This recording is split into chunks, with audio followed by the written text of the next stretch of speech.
మీరు ఒకని ఎడల ఒకడు ప్రేమ గలవారు ఎండుడి. దీనిని బట్టి మీరు నా శిష్యులు అంటారు.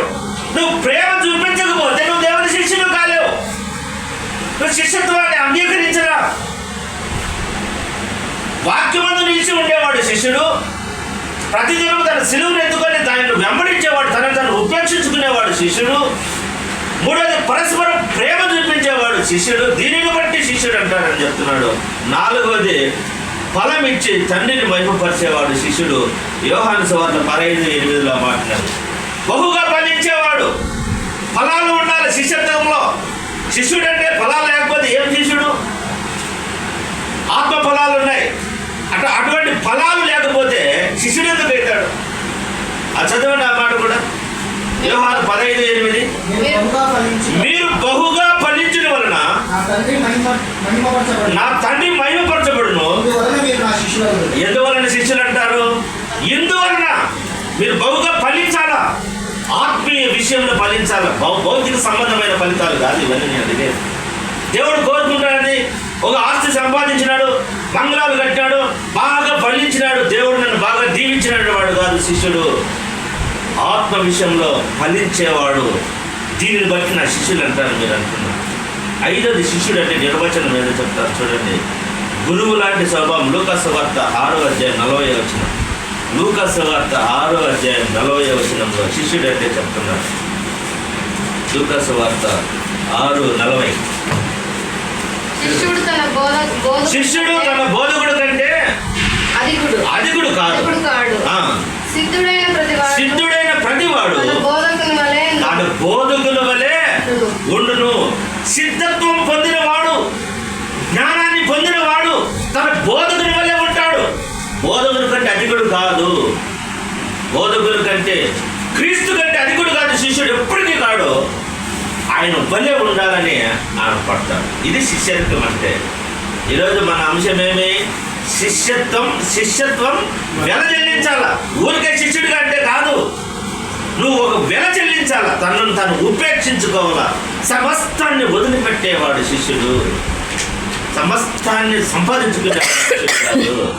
భూమిని ఆస్తిని సమకూర్చుకునేవాడు శిష్యుడు కాదు. సమస్తాన్ని దేవుని కోసం త్యాగం చేసేవాడు శిష్యుడు. కాబట్టి శిష్యత్వం మన అంశం ఈరోజు. శిష్యత్వం యొక్క వెల. మరి బోధకుడు కొంటే అది కూడా కాదు. 5 పాయింట్లు నిర్వచనం ఇది. దేనికి? శిష్యుడు అంటే ఎవడు అనే దానికి నిర్వచనం ఇది. కాబట్టి మనం జ్ఞాపకం చేస్తున్నాం. మనం ఈ లోకంలో ఆయన శిష్యులుగా ఏ విధంగా జీవించాలో మనకు త్రిత్వకాల పరిశుద్ధ లేఖనాలు ఈ త్రిత్వం నుంచి మొదటిదాకా శిష్యుడిగా ఎలా ఉండాలో మనకు బోధిస్తాయి. శిష్యుడిగా ఎలా మారాలో మనకు బోధిస్తూ ఉంటాయి. మనం ప్రతిదినం చదువుకుంటూ పోయినట్లయితే చూస్తుంది. మనం పోయినసారి ధనం గురించి తెలుసుకున్నాం. పోయినసారి ధనం ఏ విధంగా ఉపయోగపడుతుంది, ఏ విధంగా ఉపయోగపడుతుంది, దానివల్ల కీడులేమి మేలులేమి అని తెలుసుకున్నాం. పోయిన వారం ఆ ధనాన్ని గురించి తెలుసుకున్నాం. కానీ ఆ వైఖరి ఎందుకు చూసుకున్నాం. ఇప్పుడు పరిశుద్ధాత్మ దేవుడు మనకు 3 పాఠాలు ఇచ్చాడు. ఈ 3 పాఠాలలో మనకేముందంటే, మొదటిది పాత నిబంధనలో దేవుడు రక్షించబడిన వారికి వాగ్దానం చేసిన అక్షయమైన పరలోక స్వాస్థ్యము ఏ విధంగా ఉంటుందో మనకు చూపిస్తా ఉన్నాడు. మొదటిది ఇది యెషయా గ్రంథంలో అక్షయమైనది వాగ్దానం చేస్తున్నాడు దేవుడు. ఏ విధంగా ఉంటుందో మనకు పరలోక స్వాస్థ్యం ఎట్లుంటుందో చూపిస్తా ఉన్నాడు. పత్రికా పాఠంలో ఏం చెప్తున్నాడు దేవుడు అంటే, దేవుడు మనలను నులివెచ్చగా ఉండవద్దని చెప్తా ఉన్నాడు. నులివెచ్చని స్థితిలో నువ్వు చల్లగానైనా ఉండు, వెచ్చగైనా ఉండు, నువ్వు అటు ఇటు కాకుండా ఉండద్దు, రెండింటికి మధ్యలో ఉండద్దు అంటున్నాడు. అది ప్రకటన గ్రంథంలో మనకు ఆ విషయాన్ని, పత్రికా పాఠంలో మనకు ఆ విషయాన్ని బోధిస్తూ ఉన్నాడు. అలాగే మరి సువార్త పాఠంలో మనం చూసినట్లయితే ఉన్నత స్థాయి శిష్యత్వానికి వెళ్ళమని సువార్త పాఠము మనలో ప్రోత్సహిస్తూ ఉన్నది. సువార్త పాఠం మనలో ప్రోత్సహిస్తూ ఉన్నది. కాబట్టి ఇది మనం జ్ఞాపకం చేసుకోవాలి. ఈ విషయాలన్నింటినీ మనం ఒకసారి ఆలోచన చేయాలి. శిష్యత్వం యొక్క విలువల గురించి మనం తెలుసుకున్నాం. శిష్యుడిగా మారాలి అనేది, శిష్యుడిగా మనం శిష్యత్వం యొక్క విలువలు మారాలనేది, శిష్యుడిగా మారాలనేది ఏంటన్నా, శిష్యుడిగా ఎలా మారాలో, ఏ విధంగా ఉండాలనేది మనకు తెలుస్తుంది. ఈ యోహాను మనకు ఇచ్చిన పాఠంలో చూడండి, ఈ యెషయా గ్రంథంలో 25:6-9 వరకు అక్షయమైన పరలోక స్వాస్యము వాగ్దానం చేస్తా ఉన్నాడు. అక్షయమైన పరలోక స్వాస్యాన్ని మీకు వాగ్దానం చేస్తా ఉన్నాడు. మన యెషయా గ్రంథంలో ఈ పాఠంలో తీసి పెట్టుకోండి. అది 25వ అధ్యాయము యెషయా గ్రంథం 25:6-9 వరకు చూస్తే అక్షయమైన పరలోక స్వాస్య వాగ్దానం చేస్తా ఉన్నాడు. ఈ లోకంలో దేవుని ప్రజలు అలాగే చూడండి మందులు కాక, అంటే మందమతి కాకుండా, అంటే హుషారుగా ఉండాలి. ఈ లోకంలో దేవుని శిష్యులు ఎలా ఉండాలంటే మాంద్యులు కాక హుషారుగా ఉండాలా అని చెప్తూ ఆయన విశ్వాసం చేతను ఓర్పు చేతను వాగ్దానాన్ని స్వతంత్రించుకోవాలి. విశ్వాసం చేతను దేవుడు వాగ్దానం ఇస్తాడు నీ జీవితంలో. అది నువ్వు పొందుకోవాలంటే ఏం చేయాలా? మాంద్యులు కాకుండా హుషారు కలిగి దానికి తాపత్రయపడాలా, విశ్వాసం ఉంచాలా. అందుకోసమనే హెబ్రీయులకు రాసిన పత్రిక 6వ అధ్యాయం 11వ వచనంలో మనం చూసినట్లయితే చక్కని మాట ఉంటుంది. 11వ వచనంలో 15వ వచనంలో కూడా ఉంటుంది మంచి మాట. చూడండి 11వ వచనంలో ఆయన చేసిన వాగ్దానం హెబ్రీ పత్రిక 6వ అధ్యాయం 11వ వచనం. హెబ్రీ 6:11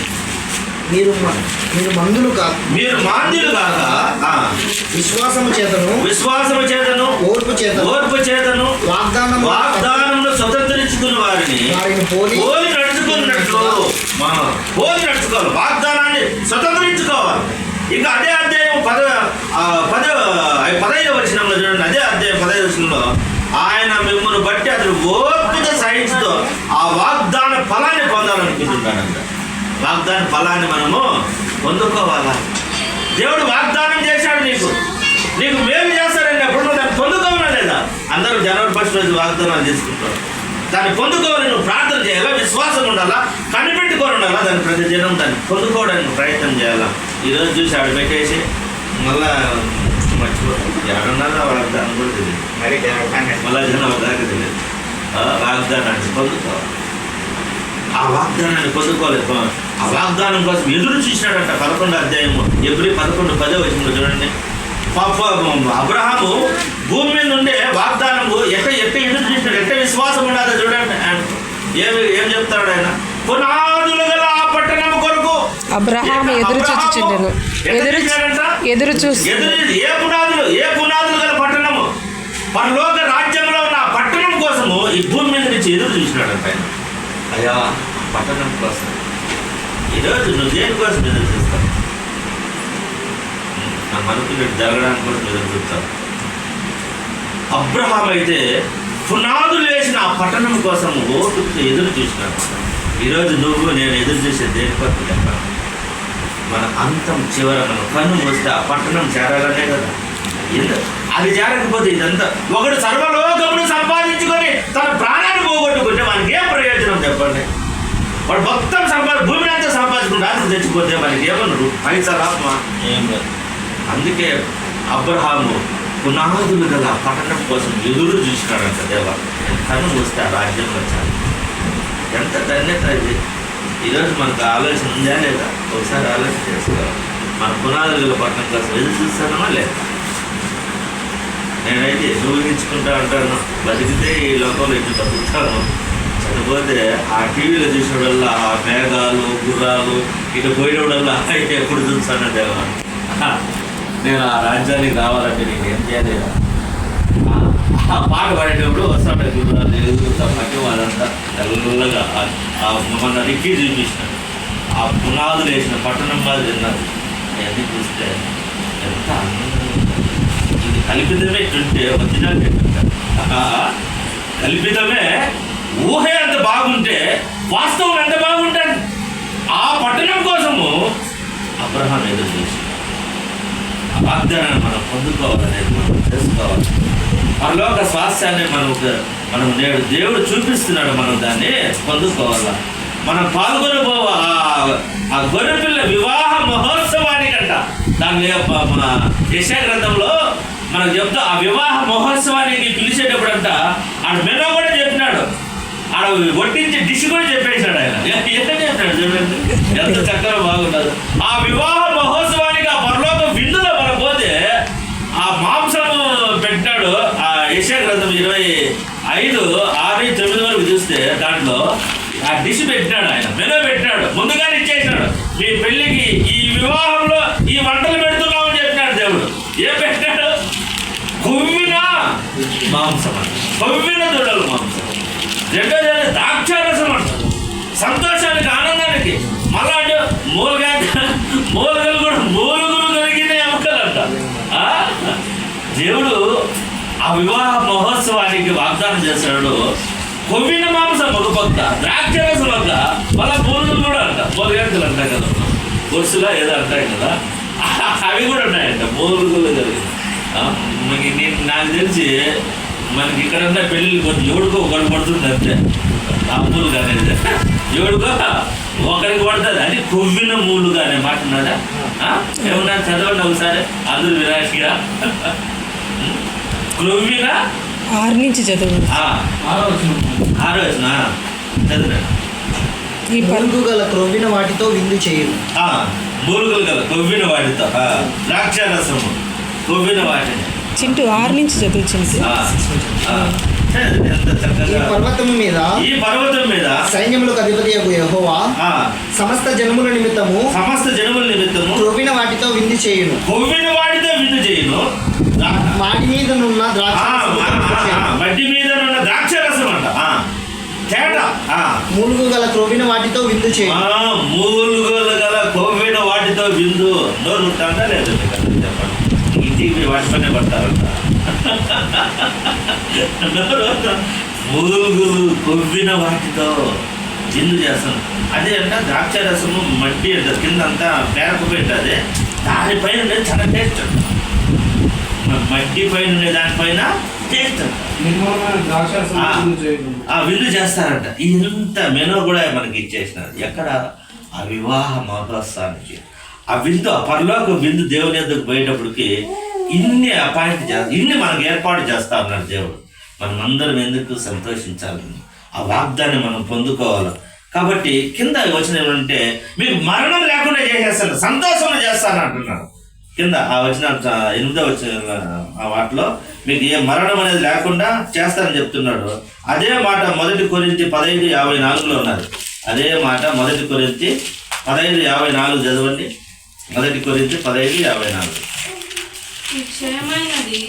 క్షయమైనది అక్షయతను ధరించుకునేటప్పుడు ఈ మత్స్యమైనది అమర్త్యతను ధరించుకునేటప్పుడు విజయమందు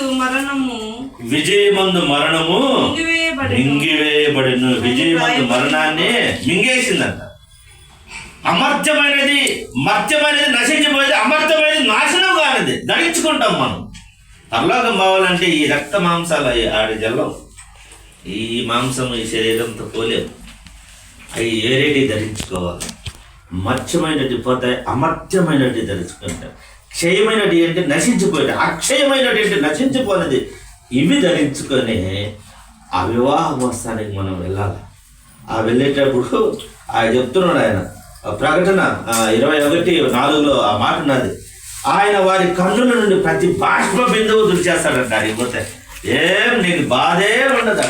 ప్రతి బాష్ప బిందువుని నీ కన్నుల నుండి తీసేస్తాడు. దుఃఖం ఉండదు, బాధ ఉండదు. ఇక్కడ అన్ని బాధే, చిన్న ఆటకు బాధ, పెద్ద ఆటకు బాధ, అన్నిటికీ బాధ. ఆడిపోతే ఏ బాధ ఉండదు. ఆడిపోతే ఏ బాధ ఉండదు.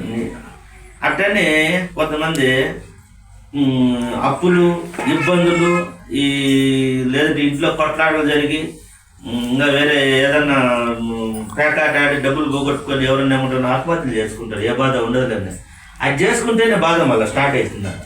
నరకం, ఆత్మహత్య మహా పాపం. దేవుడు దాన్ని యాక్సెప్ట్ చేయడు. నరకానికి ఆత్మహత్యలు చేసుకున్న వాళ్ళంతా చక్కగా ఆడికే నరకానికే. వాళ్ళకి ఇంక రెండో అవకాశం కూడా లేదు. వాళ్ళేమనుకుంటారు, ఈ బాధ భరించలేక నేను స్వర్గంలో ఉంటాను అనుకుంటారు. కానీ ఇదే దానికన్నా మేలు, ఈ లోకంలోనే మేలు. కాబట్టి జాగ్రత్త కలిగి ఉండాల. అక్కడికి పోతే ప్రతి బాష్ప బిందువును ఆయన తుడిచేస్తాడు. అలాగే ఏమంటున్నాడు, మీకు సంతోషం ఇస్తానంటున్నాడు ఆయన. మళ్ళా ఇంకొక మాట ఉన్నాడు 9వ దినదినము ఆయన ఇలాగున అందరూ ఇదిగో మనుషులు రక్షించునని మనము కనిపెట్టుకుని ఉన్న మన దేవుడు, మనము కనిపెట్టుకుని యెహోవా ఈయనే. ఎవరంట?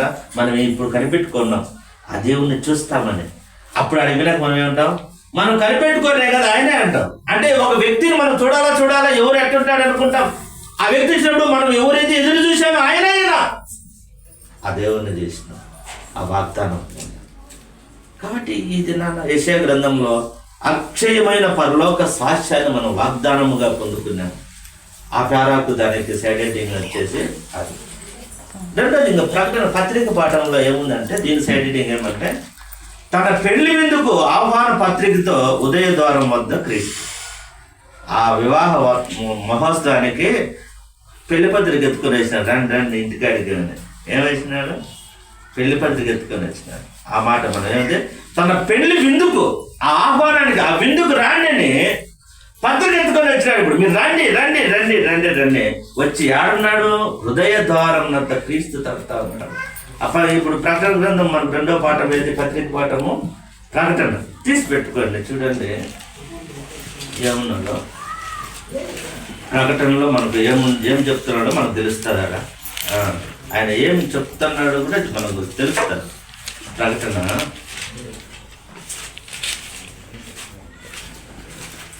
ప్రకటనలో ఆయన మాట అంటున్నాడు. ఏమనుకో ఆయన ఈ లవోదిక సంఘాన్ని గురించి రాస్తూ ప్రకటన 3వ అధ్యాయంలో మనకు చూర ఉన్నది. ఆ 14 వచ్చిన నుండి అది లవోదిక ఉన్న సంఘం, అది దూత. ఈ లవోదిక అనే సంఘం గురించి కొంచెం ఎక్స్ప్లెయిన్ చేద్దాం, రాస్తుంది చెప్దాం. ఇంట్రడక్షన్. లవోదికేయ సంఘం 7 సంఘాలలో లవోదికేయ సంఘం ఒకటి. దీన్ని దేవుడు ఒక్క ప్రశంస పత్రం కూడా ఇలా ఒక్కడ కూడా దీన్ని ప్రశంసలు. మిగతా వాటికన్నా నీకు అదన్నా ఉన్నారు, ఒకటన్నా ఉన్నారు, మేలు పర్వాలేదు అనుకున్నాడు కదా, దీనికి మాత్రము ఏం లేదు. ఈ లవోదికేయ సంఘము ఒక ఏమంటే ప్రాచీన దినంలో ఈ లవోదికేయ సంఘాలు 6 ఉన్నాయంట. ప్రాచీన కాలంలో 1, 2 కాదు, 6 ఉన్నాయంట. ఏది? లవోదికేయ అనే పట్టణాలు. ఇది అంత్యోకయ అయిన రాజు యొక్క భార్య పేరు లవోదికేయ. ఆయన పేరు మీద కట్టినాడు. ఎప్పుడు కట్టినాడంటే క్రీస్తు పూర్వము 250 సంవత్సరంలో నిర్మించాడు ఆ పట్టణాన్ని. ఈ పట్టణంలో వస్త్రాలకు ఫేమస్ పట్టణం ఇది. వస్త్రాలకు ఫేమస్. మనకి ఇక్కడ ఏదో చెప్తారు ఫేమస్, వస్త్రాలకు ఫేమస్. మనకేం తెలుసు ఇక్కడ ధర్మవరంలో పట్టు చీరలకు ఫేమస్ అంటారా, అట్ట ఇది ఫేమస్. ఇది ఏది? వస్త్రాలకు. ఇంకొకటి ఏమిటంటే మెడిసిన్కి చాలా ఫేమస్ అంట, మందులకు, ఆయుర్వేద మందులు అంట. వైద్య పరంగా చాలా మన బెంగళూరు తీసుకుపోండి అంటారు. అట్ట ఇది కూడా మంచి మంచి పట్టణం ఈ పట్టణం. కాకపోతే అన్ని జనులు అందరూ కలిసి వ్యాపారం ఎక్కువ, వ్యాపార కేంద్రం కాబట్టి అందరూ చేరేసి సంఘము. లోకంలో ఎట్టుంటారు? సంఘంలో అట్టే ఉంటారు క్రైస్తవులు. లోకంలో ఎటువంటి అబద్ధాలు అన్ని జరుగుతాయి ఎట్టుంటారు, సంఘంలో కూడా అట్టే ఉంటారంట. అందుకోసం ఈ సంఘాన్ని దేవుడు ఒక ప్రశంస కూడా అట్టే ఆయన అంటున్నాడు. ఈ సంఘానికి చెప్తా ఉన్నాడు, నీకు బుద్ధి చెప్తానా, నువ్వు జాగ్రత్తగా ఉండని చెప్తా. దీనికి ఏం చెప్తున్నాడు అంటే ఆయన ఈ ఆహ్వానాన్ని పత్రిక ఏమంటే మన లూకా సువార్త 14వ అధ్యాయం 15 నుంచి 24 వరకు మనం చూస్తే ఆ వివాహానికి రండి, ఆ వివాహ మహోత్సవానికి రండి అని ఆహ్వాన పత్రిక ఎత్తుకొని వచ్చి వాళ్ళని పిలిస్తే ఒకడు ఏమన్నాడు తెలిసిన దాంట్లో ఒకటి ఏమన్నాడు? లూకా సువార్త 14వ అధ్యాయం 15 వచనం 24 వచనాలు చూస్తే ఒకడు ఏమన్నాడంటే నేను పొలాన్ని కొనుక్కున్నా, దాన్ని చూడాలని పోతున్నాను అన్నాడు. ఒకడు ఏం కొనుక్కున్నాడంట? పొలం కొనుక్కున్నాడు. ఆ మాట లూకా సువార్తలో 15 నుంచి చూడండి, 14వ అధ్యాయం 15 వచనం నుండి చూస్తే ఒకడు నేను పొలాన్ని కొన్నాను అని ఒకడు అంటాడు. ఆయన పెళ్లి మీద ఉన్నది అన్న మంచి భోజనాలు తిని కొవ్విన వాటితో నీకు భోజనం చేసినానంటే వచ్చినప్పుడు అయితే వారందరూ ఏక మనసుతో 18 వచ్చిన చూడండి, ఏక మనసుతో నెపములు చెప్పసాగింది. మొదటి వాడు ఏమన్నాడు? నేను ఒక పొలమును కొని నన్ను 18. లూకా సువార్త 14:18 చూస్తున్నారా? ఏక మనసు నేను ఒక పొలమును కొని ఉన్నాను, అవశ్యముగా వెళ్ళి దానిని చూడవలనంట. ఎవడన్నా పొలాన్ని చూసుకుంటాడు, చూడకుండా ఉంటాడు.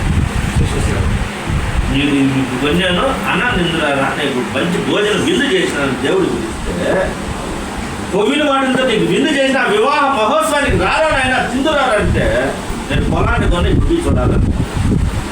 ఇంకొకటి ఏముంటాడు చూడండి, ఇంకొకడు అవశ్యంగా వెళ్ళిదాన్ని చూడండి, నన్ను క్షమించమని నేను వేడుకొనిచున్నాను. మరి ఒకడు నేను 5 జతల ఎడ్లను కొన్నాను, వాటిని పరీక్షింప వెళ్ళుచున్నాను. ఎడ్లు కొనేడుకుని ముందే పరీక్ష చేస్తాను, వాటికి ఏం సుడులు ఉన్నాయి, ఏం కంట్లో ఏమున్నాయి, దవడ పళ్ళు బాగున్నాయి లేదా అన్నీ చూసుకుంటాను. వీడట్ట కాదు, కొన్నాను ఇంకొకటి పరీక్ష చేయాలంట. ఇది సాగే అవునా?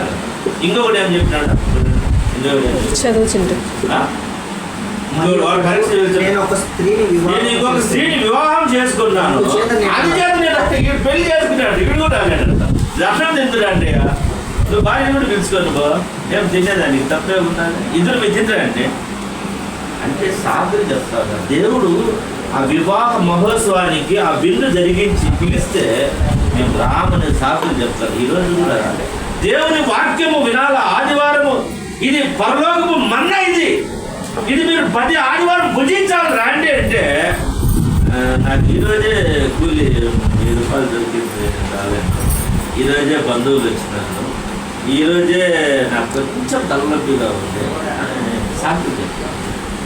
ఇది వాళ్ళే. మనమేమనుకుంటాం, ఏం బా దేవుడు అంత పని చేసి అన్నాన్ని పిలిచారు రాలా, ఏం ఒకటి తిని వాళ్ళకంటే డేంజర్ మనమే. వాళ్ళు నా మాటను చెప్పినాను, క్షమించండి అన్నారు లాస్ట్లో. వీళ్ళు అది కూడా చెప్పరు, ఏం నేను ఆదివారం నడపలేదంటే ఇది వేరే పని ఎప్పుడు అడుగుతాంటే రోజు రావాలి ఆదివారమే పన్నులు మాకు అనేవాళ్ళు కూడా ఉన్నారు. అనేవాళ్ళు కూడా ఆదివారం మేము దగ్గర రావాలంటే మాకు వేరే పనులు ఉండవా, ఆయనకంటే లేవు. ఇక్కడ దేవుడికి సాకులు చెప్తారు. దేవుడు మందిరానికి రావడానికి, ఆ వివాహ మహోత్సవానికి భోజనం చేయడానికి రావడానికి కూడా సాకులు చెప్తా ఉన్నారు. అందుకోసం ఆయన ఏమంటున్నాడంటే, నువ్వు నాయన నువ్వు మంచోనివే, ప్రకటన గ్రంథంలో ఏం చెప్తాడు చూడండి, నువ్వు మంచోనివే కాదండా నాయనా, నీవు ధన సమృద్ధి చేసుకుంటాను అనుకుంటున్నావు, నువ్వు ధనాన్ని సంపాదించినాను నువ్వు అనుకుంటున్నావు నాయన. ఆడేమన్నాడు చూడండి, నీవు చల్లగానే లేవు కనుక నీవు దౌర్భాగ్యుడు. 17 వచ్చిన చూడండి, చదవాలి మాట, నీవు 17 వచ్చిన ప్రకటన గ్రంథము 3వ అధ్యాయము 17 వచ్చిన, నీవు దౌర్భాగ్యుడువు, దిక్కుమాలిన వాడవును, దరిద్రుడును, గుడ్డివాడును, దిగంబరుడై ఉన్నానని ఎరుగక నేను ధనవంతుడును, ధన సమృద్ధి చేసి ఉన్నాను, నాకేమీ కొదువు లేదని చెప్పుకొనిచున్నావు. అయ్యా నువ్వు దౌర్భాగ్యుడు, నువ్వు గుడ్డివాడివి, నీకు గుడ్డలు లేవు, దిగంబరత్వంతో ఉన్నాను, నువ్వే నీకు ఇన్ని లేవు, నువ్వు మాత్రం నేను ధనవంతుడిని, నేను ధనాన్ని సంపాదించుకున్నాను నువ్వు అనుకుంటున్నావు, కానీ నువ్వు దౌర్భాగ్యుడు, నీకు గుడ్డలు లేవు, పవిత్రత గుడ్డలు లేవు, నీకు తెల్లని వస్త్రాలు లేవు, బంగారం లేదు నీ దగ్గర. ఆ మాట ఆయన అంటున్నాడు, బంగారం పరిశుద్ధత లేదు, పవిత్రత లేదు, నీకు స్వస్థత లేదు, నువ్వు దిగంబరివి, నీకు బట్టలు లేవు, నీ దిశములన్నీ కనబడతా ఉన్నాయి, నువ్వు గుడ్డలు వేసుకుని అనుకుంటున్నావు, నువ్వు నివుడుగా కనపడుతున్నావు, దిగంబరత్వంతో ఉండవు అని చెప్తా. ఆయన ఏమంటుండో ఆ మాట చెప్తా, దిక్కుమాలిన వాడువును, దరిద్రుడును, గుడ్డివాడు, దిగంబరు నేను ఎరుగక నేను ధనవంతుని ధనము సంపాదించుకుని అనుకుంటాను. ఈరోజు ధనవంతులు చాలా మంది గుడ్డివారిని పడ్డారు. ఏమయ్యా దేవుడు నమ్ముకుంటు, మాకేం తక్కువైంది నమ్ముకోవాలయ్యా, దేవుడు నమ్ముకోండిప్ప అన్నామనుకో, నాకు సేమ్ తక్కువైందని నమ్ముకోవాలప్ప దేవుడిని, మాకు సమర్థం ఉన్నాను. అటువంటి వాళ్ళు గుడ్డుడా, నీకు గుడ్డలేని అంటున్నాడు, నువ్వు దౌర్భాగ్యుడు రా నువ్వు అంటున్నాడు. నీకు బుద్ధి చెప్తున్నాను చెప్తూ ఆ సంఘానికి ఏం చెప్తున్నానంటే, నీవు ధనవృద్ధి చేసుకున్నట్లు అగ్నితో పుటము వేయబడిన బంగారం కొనుక్కో అంటున్నాడు. ఏది పుటము వేయబడిన పరిశుద్ధత కాల్చబడింది మెరిసేదాన్ని, నువ్వు శ్రమల కొలిమిలో నువ్వు పుటము వేయబడాలా, నువ్వు ధన సమృద్ధి చేసుకుని అనుకుంటున్నావు, కానీ నువ్వు బంగారాన్ని తీసుకో. పుటము వేయబడిన బంగారం పరిశుద్ధతకు గుర్తు. మళ్ళీ ఏమంటున్నాడు, తెల్ల నీ నీ నీ దిశములు చిక్కు కనపడకున్నట్టు ధరించుకున్నట్టు తెల్లని వస్త్రాలు ధరించుకో. పవిత్రత, నీ దిశములు కనపడుతున్నాయి, నీకు బట్టలు లేవు, నువ్వు న్యూడ్గా ఉన్నావు, అవి కనపడకుండా ఉండాలంటే, నీ సిగ్గు కనపడకుండా ఉండాలంటే తెల్లని వస్త్రాలు కొనుక్కో, పరిశుద్ధత ధరించుకో. అపవిత్రుడు అయిపోయినాను, పాపంలో మునిగిపోయినావు, నీకు తెల్లని వస్త్రాలు అవసరం ఈరోజు. నువ్వేమో నాకు డబ్బు ఉన్నది, ధనం ఉన్నది అనుకుంటున్నావు, నీవు దరిద్రుడు. నువ్వు నా దగ్గరకు వచ్చి పవిత్రతని తెల్లని వస్త్రాలు కొనుక్కో అంటున్నాడు. ఇంకొక మాట ఉన్నాడు, నేను గుడ్డోడు అని చెప్తా, నీ కళ్ళు మరకలు గమ్మినాయని చెప్తా, సరిగా మసకగా ఉన్నదని చెప్తా. కింద ఏమన్నా చెప్పండి, చూడండి. నీకు నీకు పట్టిన దర్శనంలో చూడండి, నీకు దృష్టి కలుగునట్లు నీ కన్నులకు కాటుకును నా యొక్క కొనమని నీకు గుర్చి చెబుతున్నాను. కాటుక, అప్పుడు పల్లెల్లో కన్ను ఏదన్నా ఎర్రగున్నా, ఏదైనా పొరలు వస్తాయన్నా, పూసి వస్తాయన్నా కూడా కాటుకు పెడతాను పిల్లలకు కానీ పెద్దలకు. ఇప్పుడు అది లేదు. కొద్ది రోజులు హైటెక్ కానీ వస్తామంట, అది కూడా పోయింది. ఇప్పుడు అవి కూడా దొరకదు. అడ్వర్టైజ్మెంట్లు వస్తామంట, హైటెక్స్ కాటుకోనండి, అది కూడా లేదు. ఉన్నాయా? ఎవరు పెట్టుకుని మేము అంటే ఇక్కడ కన్నులకు చాటగా రావడానికి కాటుకు కొను అంటున్నాడు. అంటే నీకు స్వస్థత అవసరం ఉన్నది, నీ కన్నులకు స్వస్థత కావాలా, బంగారం కొనమంటున్నాడు, వస్త్రాలు కొనమంటున్నాడు, కాటుగా కొనమంటాడు స్వస్థత. ఇవన్నీ ఈరోజు మనమేమో అవన్నీ కొనుక్కోకుండా నాకు డబ్బులు ఏముంది అనుకుంటున్నాం, కానీ నువ్వు దిగంబరుడుగా ఉన్నావు, గుడ్డివాడుగా ఉన్నావు, దౌర్భాగ్యుడిగా ఉన్నావు, పరిమాణ వాడిగా ఉన్నావు. ఇవన్నీ కొనుక్కో. ఏది? పవిత్రత కొనుక్కో, పరిశుద్ధత కొనుక్కో, స్వస్థత కొనుక్కో, కాటు కొనుక్కో. లేదా అవి కొనుక్కుంటా మనం ఇంకొకటి ఏంటండియో కొడుతున్నాం. మరి ఈ తెలుగు మరి చూస్తే మరి ఆ తలుపు తీయమని ఆహ్వాన పత్రిక ఇస్తున్న గుడ్డోడు అనుకుంటాంట. ఆయన ఏమంటున్నాడంటే ఆ పెళ్లి పత్రిక ఎత్తుకొని వచ్చినాడు. ఏది? ఆహ్వానానికి బిందు పత్రిక ఎత్తుకొని వచ్చినాడు, ఆహ్వానం ఎత్తుకొని వచ్చినాడు. ఏడున్నాడంట? చూడండి, ఇదే అధ్యాయంలో ఏమన్నాడు? ఎక్కడ నిలబడుకున్నాడు? ఇదిగో నేను 20 వచనంలో చూడండి, ఇదిగో నేను తలుపులతో నిలిచుండి తట్టుచున్నాను, ఎవడైనను నా స్వరము విని తలుపు తీసినట్లా నేను అతనితోనూ అతని యొద్దకు వచ్చి అతనితో నేనును నాతో కూడా అతడిని భోజనము చేయుదుము. ఈరోజు వివాహానికి ఆయన పిలుస్తా పత్రిక ఎత్తుకొని ఇంటింటికి వచ్చి తలుపు తడుతున్నాడు. ఎక్కడ హృదయం అనే తలుపు ఎత్తు తడతా ఉంటే నా స్వరము విని ఎవడైనా తలుపు తీస్తే నేను లోపలికి వస్తా. ఇప్పుడు దేవుడు డైరెక్ట్గా మన హృదయంలోకి దూరి రాడు. ఎట్టి పరిస్థితులు మనం అనుకుంటాం దేవుడికి అసాధ్యమైంది ఏమున్నారు, బతులు కొట్టుకో రాలేడు, తలుపు లేక హృదయంలో రాడు. మనం బయట ఉంటాం, ఈ లోపల గడి పెట్టుకుంటే ఎవరు తీయాల్సిందే? ఎవరు తీయాలి? మనమే తీయాలి. బయట నుంచి మనం ఎంతసేపు ఏం చేసేవాళ్ళము? కట్టే వాళ్ళమే కదా. తీయాల్సింది ఎవరు? ఈరోజు యేసుక్రీస్తు ప్రభు వారు హృదయం అనే తలుపు మీద కడతా ఉన్నాడు. ఆయన, అయ్యా నీ హృదయం తెరువు, నేను లోపలికి రావాలంటే తీయాల్సింది ఎవరంటే నువ్వే, నేనే. మనం తెలియకున్నాం, శివుడంలే అలి కూర్చో ఉన్నాం, లేదంటే ఎవరు పడుతూ ఉన్నాం, లేదంటే టీవీ పెట్టుకుని శబ్దం వినపడాలి. ఆయన శబ్దం కూడా ఎక్కువ సౌండ్ పెట్టుకున్నాం, మేము నిద్రపోతున్నాం. ఆయన అదే అంటున్నాం, ఎవడైనా నా స్వరం విని తలుపు తీస్తే నేను వాంత వస్తా నాతో కలిసి భోజనము చేస్తాను. అప్పుడు ఒకసారి థమ్స్అప్ కాయల కింద కొంటే ఏదో నెంబర్లు ఇచ్చి చిరంజీవితో కలిసి తినచ్చు భోజనము. అవునా? అప్పుడు మేము ఏ థమ్స్అప్ తాగినా కూడా మూత తీసేది. నెంబర్ ఏమైనా ఉందా?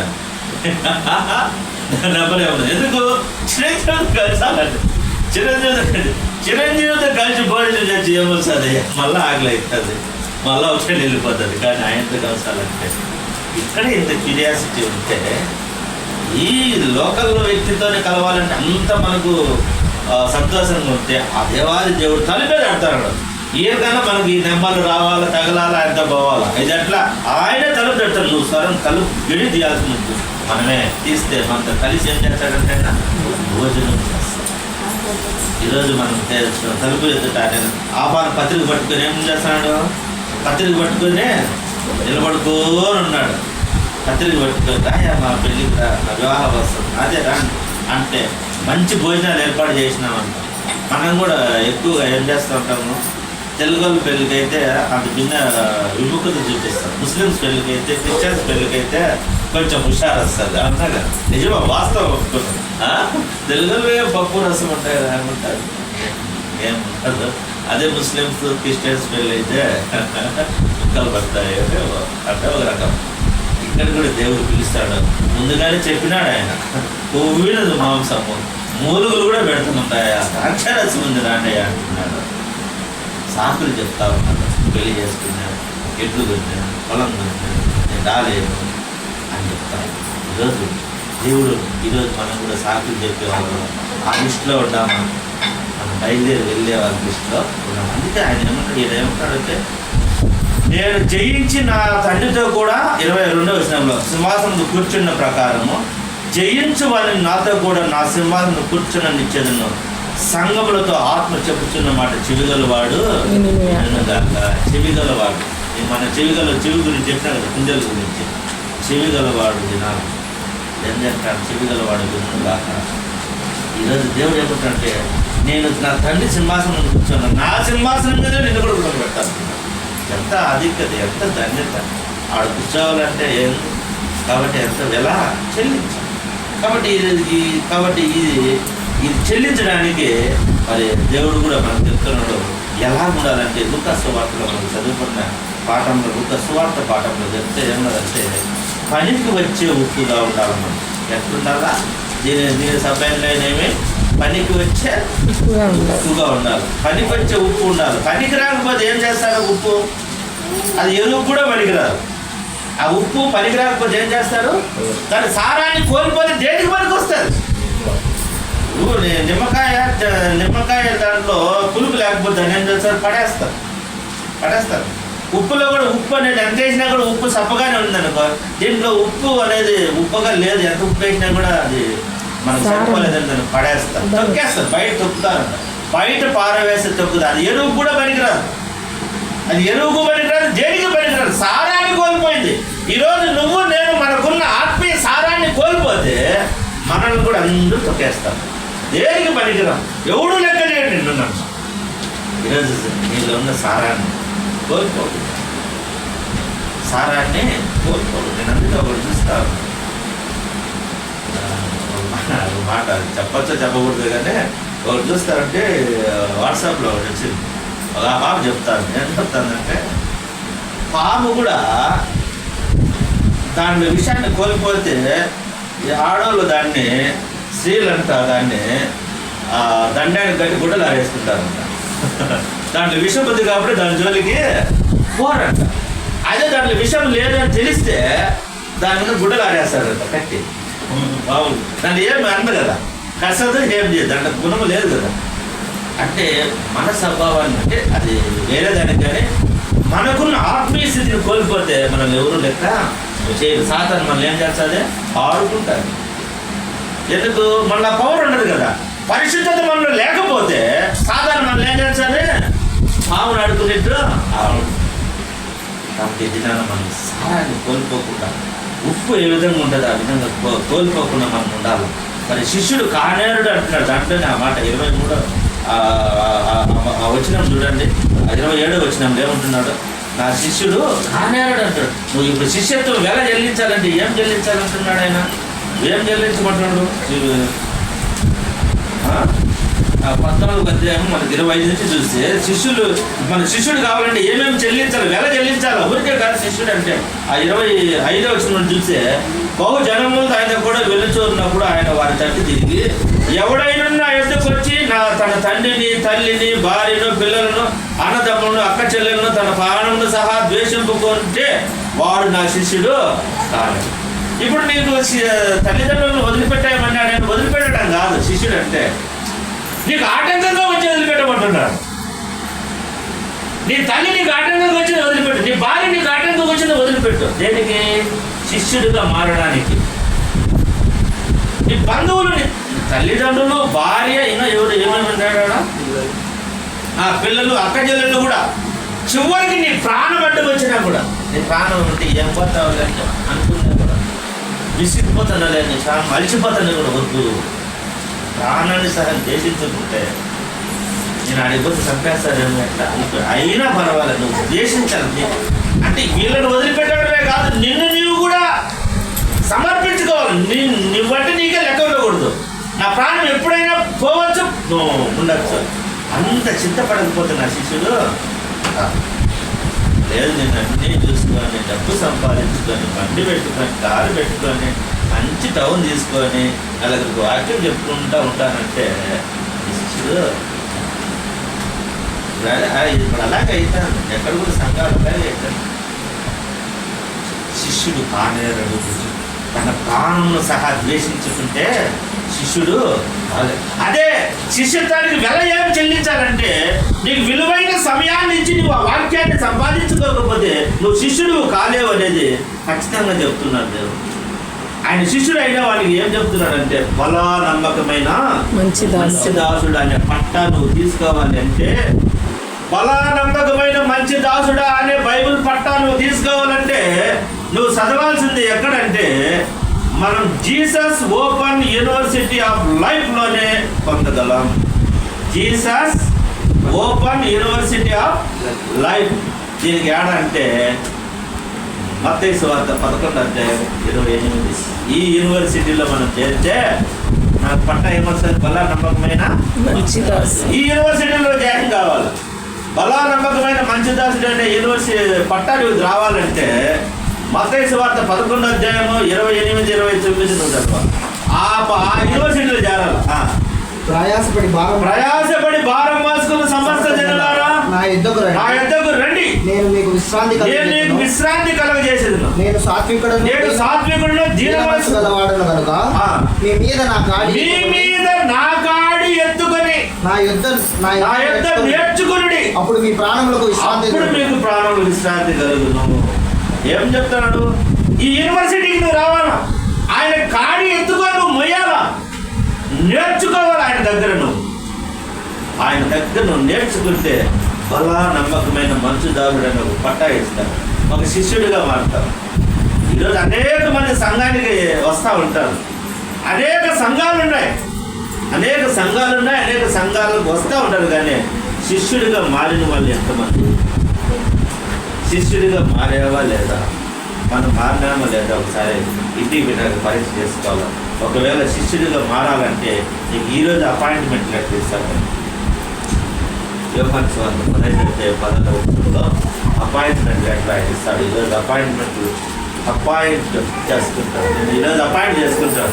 నువ్వు శిష్యుడిగా మారాలనుకుంటే ఆయన పని చేయడానికి ఉద్యోగంలో ఆయన నిన్ను పెట్టుకుంటారు. ఆ ఉద్యోగంలో చేయాలంటే అపాయింట్మెంట్ లెటర్ ముందు తీసుకోవాలి. అపాయింట్మెంట్ లెటర్ అడిగినాడు. ఏడంది యోహాను సువార్త 15:16 మీరు నన్ను ఏర్పరచుకోలేదు, మీరు నా పేరట తండ్రిని ఏమడుగుదరో అది ఆయన మీకు అనుగ్రహించినట్లు మీరు వెళ్ళి ఫలించుటకును మీ ఫలము నిలిచి ఉండుటకును నేను మిమ్మల్ని ఏర్పరచుకొని నియమించాను. అపాయింట్ చేసుకున్నాను. మిమ్మల్ని నియమించడం అంటే ఏది? అపాయింట్మెంట్ ఆర్డర్ ఇచ్చేస్తాడు. నీవు వెళ్ళి ఫలించుటకు. ఈరోజు నువ్వు శిష్యుడిగా మారితే అపాయింట్మెంట్ లెటర్ తీసుకున్నట్లయితే ఈరోజు నువ్వు చేయవలసిన పని ఏమి? నీ పని ఏమంటే ఆయన చెప్తున్నాడు. ఆయన ఉద్యోగంలో పని ఏమంటే 3 విషయాలు చెప్పినాడు. మొదటి పాయింట్ ఏమంటే మత్తయి సువార్త 4:19 అపాయింట్మెంట్ లెటర్ నీకు ఇచ్చినాడు. నువ్వు పోయి చేయాల్సిన పని ఏమి? మత్తయి సువార్త 4:19 చెప్తాడు ఆ మాట. నువ్వు అపాయింట్ అయిన దానికి గుర్తు. నువ్వు చేయవలసిన పని, నీ డ్యూటీ, నీ విధులు మత్తయి సువార్త 4:19 చెప్తాడు. ఆయన నా వెంబడి రండి, నేను మిమ్మల్ని మనుషులు పట్టు జాలరుగా చేస్తాను. మీరు నా వెంబడి రండి. మీ ఉద్యోగం ఏమి? మీరు నన్ను ఏర్పాటు చేసుకోవాలి. నేను మిమ్మల్ని ఏర్పరచుకొని నియమించాను, సెలెక్ట్ చేసుకొని మిమ్మల్ని ఉద్యోగంలో పెట్టుకున్నాను. ఆ ఉద్యోగం మీరు చేయవలసిన పని ఏమంటే నా వెంబడి రండి, నేను మిమ్మల్ని మనుషుల పట్టు జాలరుగా చేస్తాను. మీరు మనుషులను పట్టాలి. రెండవ పాయింట్, రెండవ పని ఏమంటే ఉద్యోగంలో అదే 11:28-29 మత్తయి సువార్త 11 నా కాడి మీ మీద ఎత్తుకొని నేర్చుకోండి అంటున్నాడు. రెండో పని ఏమి? ఉద్యోగంలో పని ఏమి? మనుషులు పట్టాలంటే ముందు నేర్చుకోవాలి కదా. నేర్చుకుంటాను లెక్క పట్టాలి, ఏం చేయాలి అని. చేపలు పట్టాలంటేనే చాలా తెలివైనవి చేపలు. అట్ట వాటిని పట్టాలంటేనే చేప కంటే హుషారు ఉండాలి, చేప కంటే తెలివి ఉండాలి. అట్లాంటి మనిషిని పట్టాలంటే నువ్వు ఎంత నేర్చుకోవాలి? ఏం నేర్చుకోకుండా అడిగి నిన్ను పట్టుకున్నట్టు వాడు ఉరికేస్తాడు. నేర్చుకోవాలి. మూడో పని ఏం చెప్తున్నాడంటే మత్తయి సువార్త 28, 19, 20 మాట్లాడుతున్నాడు. ఇది మనకి ఇచ్చిన పని. అపాయింట్మెంట్ చేసుకున్నాక ఉద్యోగంలో నియమించుకున్న తర్వాత ఆయన చెప్పే పని. మత్తయి సువార్త 28, 19, 20 మాట్లాడుతున్నాడు. మీరు వెళ్ళి కాబట్టి మీరు వెళ్ళి సమస్త జనులను నా శిష్యులుగా చేయండి. తండ్రి యొక్కయు కుమారుని యొక్కయు పరిశుద్ధాత్మ యొక్క నామంలో వారికి బాప్తిసం ఇచ్చుచు నేను మీకు ఏ సంగతులను బోధించానో గైకొనవలనని వారికి బోధించుడి. ఏం చెప్తాను? నేను మీకు ఏం చెప్పినా అది చెప్పండి, మీ సొంత మాటలు చెప్పొద్దు అంటాను. నేను ఏం చెప్పినా అది నీ మాటలు చెప్పొద్దు. ఈరోజు సేవకుల గురించి చెప్తాను. నేను ఆడబుట్టినా, ఆడ చేసిన, ఆడ చదువుకున్నా. ఇప్పుడు 40 నిమిషాలు అనుకో వాక్యం చెప్పాలనుకో. నేను అట్ట చేసిన, పాపంలో పడినా, ఆ పాపం చేసిన, అట్ట పడినా, ఇట్ట పడినా అన్నీ 40 నిమిషాలు చెప్పి 5 నిమిషాల్లో దేవుడి గురించి చెప్తే నీ బతుకు గురించి దేవునికి లాభం చెప్పండి. నీకు ఒక్కనన్నా మరుస్తుందా నీ బ్రతుకు? నా మాటలు ఒక్కనన్నా మరుస్తాయా? ఎప్పుడు నా గురించి చెప్పేది ఏమన్నా చెప్పండి. నాకు కావాల్సిన దేవుడు చచ్చేంత వరకు ఆయన గురించి ఏసాము గురించి చెప్తేనే కనుక దేవుడితో ఇంకా మిగిలిపోతాను. ఇంక నా గురించి చెప్తే నా గురించి చెప్పడం వల్ల మీకేం ఉపయోగం? ఒక మాటలో పనికొస్తుందా? దేనికి పని. అందుకని నేను ఏం చెప్పినా నాకు చెప్పండి. మీ సొంతం కలిపి చెప్పొద్దు నాయన, కలిపి చనిపోయిందిరా నాయన. నేను ఏం చెప్పినా నాకు చెప్పండి. నేనేం నేర్చుకొచ్చాను ఆయన నేర్చుకోండి.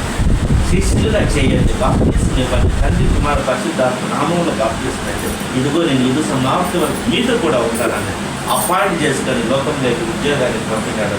ఈ ఉద్యోగం చేయాలంటే శిష్యుడిగా మారాలి. శిష్యుడిగా మారాలంటే ఎలా చెల్లించాల్సిందే. విలువైన సమయాన్ని వెచ్చించి దేవుని వాక్యాన్ని నువ్వు నేర్చుకోవాలి. నీకు విలువైన సమయాన్ని వెచ్చిస్తే తప్ప ఆ విలువైన మాటలు నువ్వు నేర్చుకోలేదు. నేను సమయం అంతా లోకంలో గడిపేసి ఏమంటాను?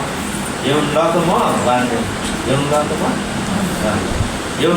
అంటే లోకంలో ఏమున్నాయి? యోహాను పత్రికలు ఉంటారు. యోహాను పత్రిక మొదటి పత్రికలు ఉంటారు చూడండి. మొదటి పత్రిక 2వ అధ్యాయం 15 వస్తుంది. ఏమన్నా లోకం వాందిరా అంటూ ఉంటారు. ఏమన్నా లోకమా వాంది. లోకంలో ఏముంటుంది చూడండి. యోహాను పత్రిక 2వ అధ్యాయము 15 వస్తుంది చూడండి.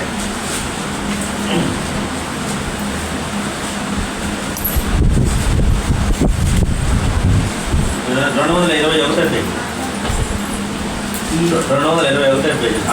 ఈ లోకమునైనను లోకంలో ఉన్నవాడైనను ప్రేమింపకుడి. ఎవరైనా లోకమును ప్రేమించినట్ల తండ్రి ప్రేమ వానిలో ఉండదు. లోకంలో ఉన్నదంతయు అనగా శరీరాశియు, నేత్రాశియు, జీవపుటము తండ్రి వలన పుట్టినవి కావు. ఇవి లోక సంబంధమైనవే. ఇవన్నీ దేవుని వలన పుట్టినవి కాదు. వీటికో దేవునికి సంబంధం లేదు. ఇవి తండ్రి వలన పుట్టినవి కాదు. మనమేమంటాం? ఎవరి లోకం వాందిరా, వారి లోకం వాంది, వారి పాటి వారిని వదిలిపెట్టు అంటూ ఉంటాం. కానీ లోకంలో